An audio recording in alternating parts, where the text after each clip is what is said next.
Hello, my name is Roger Mantie, and it's a pleasure to present as part of the Ethics of Songs series for the Center for Ethics at the University of Toronto.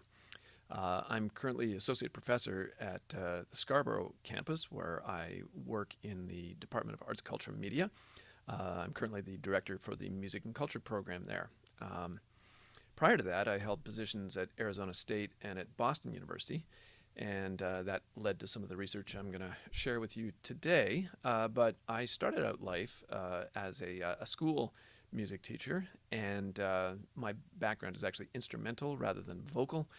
And truth be told, I have to admit that I've never really paid that much attention to lyrics, which is an embarrassing admission in some ways, but such that it is. Most of my background and experience has always been instrumental music, and when I taught, it was instrumental music. And so it might be curious as to why I would say yes to present as part of this. But as a music educator, ethics, as relates to song or music making, has been part of my professional existence ever since I started teaching. And so to give you an example, when I was in school, I ultimately had no choice but to respect the rights of parents who maybe didn't want their child to participate in, let's just say, an elementary band arrangement of Jingle Bells. And this often left me a little confused, and I was wondering about this. I mean, I had to respect that, but our elementary band arrangement had no words. And even if we had sung the song rather than just play the tune, Jingle Bells is secular, not sacred, and there are precisely zero references to Jesus or Santa Claus or anything to do with Christmas, and that's not necessarily surprising because Jingle Bells wasn't even written as a Christmas song; it was written as a Thanksgiving song. And so, I was sort of left wondering at the time, do all parents have the right to decide what songs their children can and cannot learn? Is there any expectation that parental objections to any sort of educational practices be grounded in anything beyond, I don't want my children to learn that song? And, when push comes to shove, who gets to adjudicate what a particular song means or doesn't mean? Or do we accept that any song means whatever any individual takes it to mean? So if I think Jingle Bells is some sort of alt-right call to arms, then that's what Jingle Bells is. I don't know. Probably not. What I'm leading to, in a manner of speaking, is to suggest that maybe the ethics of songs or music or maybe anything else, cultural specifically, is more a matter of practices than inherent meanings. And so when I was thinking about what I might do for this series, I thought perhaps I could just share some of my research that is more about singing than songs per se, but I hope that the ethical issues that it raises will hopefully provide some interest. So here we go. We're going to share our screen and get started here. So yeah, here's the ethics of songs. This book this is not a shameless plug, but this book that I co-authored with my collaborator Brent Talbot at Gettysburg College in the U.S. It's based on 9 years of research into collegiate a cappella. So even though my background and training is as an instrumentalist, I became very fascinated by this phenomenon, which it was motivated primarily by my interest in lifelong music making. But as you'll see from the chapter titles, things having to do with gender and sexuality and inequality and capital in the academic sense, there are some issues that arose that I didn't anticipate when we first started. So loosely put, for the purpose of this, I had a couple of frameworks that that Brent and I worked into there.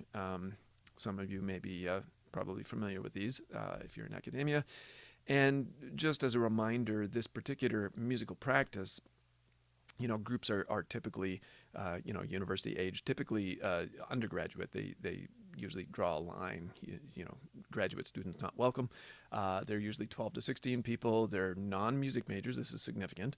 And they typically arrange their own music. They're student run, etc. They love what they do. They spend a lot of time doing it. Some groups are much more competitive than others. So, I mean, if you listen to the elite groups, they are actually quite exceptionally polished. Here's a group that I'll share with you. This is one of the groups I researched. If that's familiar to you at all, that's Sanders Theater at Harvard University. And this is just what they sound like. This is just to give you an idea.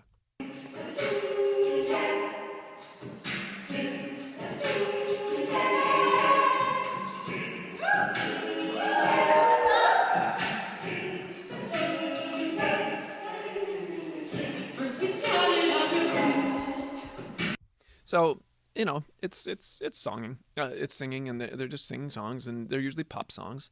But it's more about the singing than it is the musical material per se.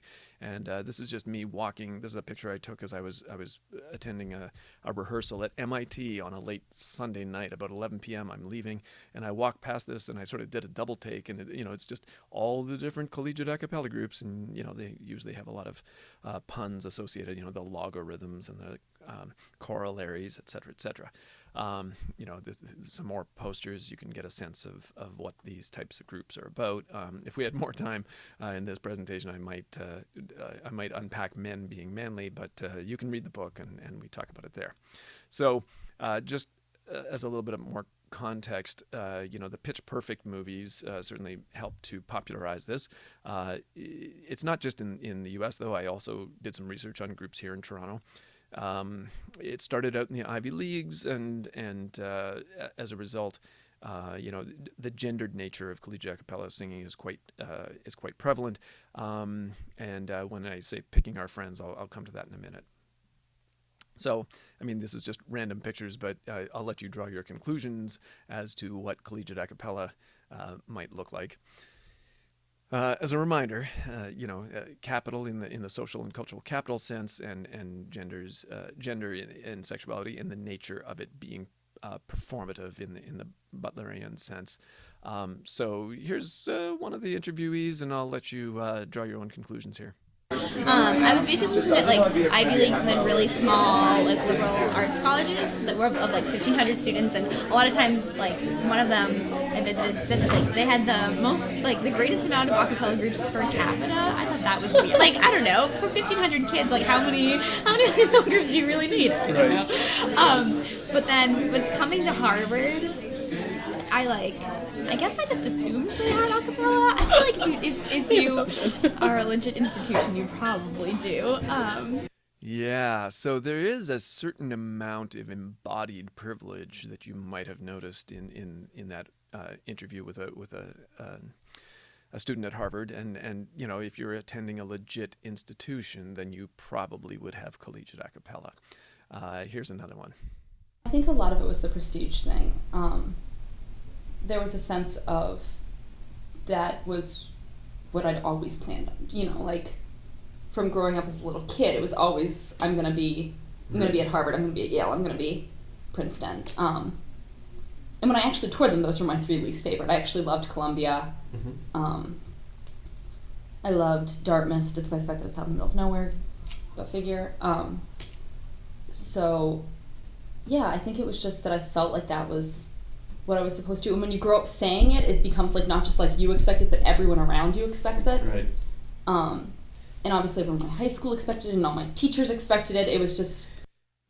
Ironically, this particular person was talking about how she didn't get into the Ivy Leagues, but the fact that you would grow up with that expectation speaks to the nature of how many, not all, but many of the students that we interviewed, and there were over 60 of them that we interviewed for this. So at over 20 different institutions. So this is not just, we didn't just interviewed people from the Boston area. This was wide ranging. So, and what it takes to get in, you see, because they audition themselves, and so maybe let's listen to what it takes to get into one of these groups. Is it merit based? Is this an example of meritocracy? Do the best singers get accepted into the groups? It's definitely been talked about, and some people, there's this one girl who tried out for us, and vocally she was everything we needed, but she made many of the members of the group feel uncomfortable, and it brought one girl to tears at the fact that we were going to include this person in our family. Right. And to me, that it's not worth it if that's what's going to happen. Like, the idea of fit, whether people fit in with the existing normative order is certainly a big deal when you talk about how these groups sustain themselves, and whether it's actually based on how people sing, or whether it might be based on other things having to do with belonging. So switching gears a little bit, the idea of enacting or performing gender and gender inequalities through this particular singing practice, I think is another interesting theme. The automatic assumption when you go onto the stage as an all-female group is that you are going to sound shrill, your set's not going to be interesting. I mean, that's like a tie into Pitch Perfect, where he's like, what boring estrogen-filled set do you have prepared for us today? Yeah, so that's what people expect when you come onto the stage. Another one.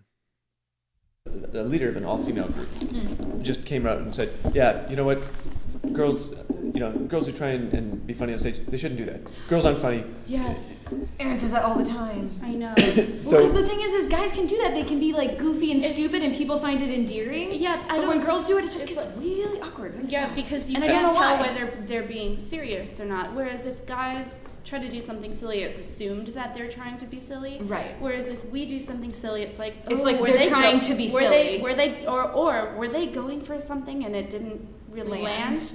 So guys can also do like the sexy thing very well, because it's always a little bit assumed as a joke. Mm-hmm. And if we try to do it, it's like, what are you trying to do? Yeah. Like, put your skirt back on, or like, stop. Why are you shimmying? There are certain like double standards, but also just they are better than us at some things. Yeah, and we cannot figure out why. If we could figure out why, that would be, the secret recipe, and then female a cappella could take over the world. Maybe one more.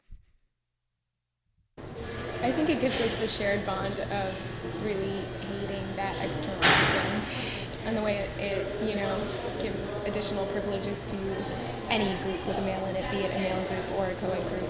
Right.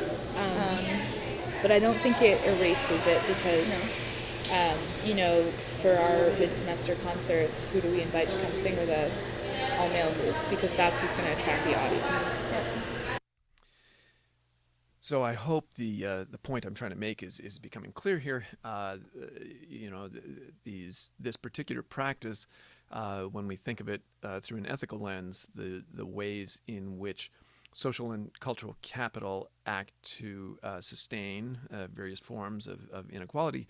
And when we think about the performative nature, and I wish I had time to share some more of these examples in the way that inequalities are in fact sustained through the very existence of their performance, not musical performance, but their enactment. So maybe I might just leave you with two questions, which is how do forms of singing enact meanings and what they might be, but more importantly, how do forms of singing enact various social structures and social relations. So it's been a great pleasure to be a part of this, and I hopefully might see some of you around campus at some point soon, have another conversation. Thanks all.